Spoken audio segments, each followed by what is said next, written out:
ဆရာလေးပေါ့ ချိုးသမီးရောမှတ်ပြီလား တပီးလေးခိုင်ပွင့်ရောမှတ်မိလား ခိုင်ခွေကတ်တာ တော်တော်သိတယ် အကုန်လုံးသိတယ် ဒါဆိုဝမ်းသာစရာပဲဘိုးလေပကောင်းတော့ဓမ္မလာပူးတယ်ကိုယ့်ရဲ့တိတ်ပြီးတော့စကားမပြောတော့ဘူးနောက်ပြီးတော့ဟိုဗာလဲဟိုကိုကြီးနဲ့ရက်ပြီးတော့ exercise လုပ်တော့ လုံနေရ တကယ်တော့လာကြည့်တွေ့အဲ့လောက်စကားမပြောနိုင် ပြော နော်မပြော သိနေသိပါ စွန်းတော်မှာဟိုကျောင်းသားလေးရတယ်ကျွေးတာစွန်းရတော့ပုံမှန်ဆိုင်တယ် ခုလည်းပုံမှန်ပဲ ဟုတ်လားအများကြီးကောင်းတာပဲပုံအများကြီးကောင်းတယ် ဘုံအာတန်လေးလာတဲ့တခါကြီးလက်ကိုစုပ်ကြည့်လိုက်ပါဦးဘုံတန်လာတဲ့ အားသာတယ် အာတန်လေးအာတန်လေးတဲ့ တော်လည်းမသိဘူး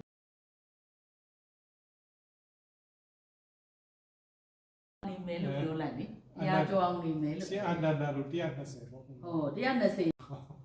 တင်းကြံတွင်တရားစခန်းမှာတရက်တာဆုံးလူမယ်တဲ့ဘုံအကျိုးနေ့တရက်တာဆုံးလူပါမယ်တဲ့လေးဦးလေပုံမှန်တိုင်းပြောတာကိုကြားတယ် ကြားတယ်ဒီမှာဟိုတပည့်တော်တော့ပါ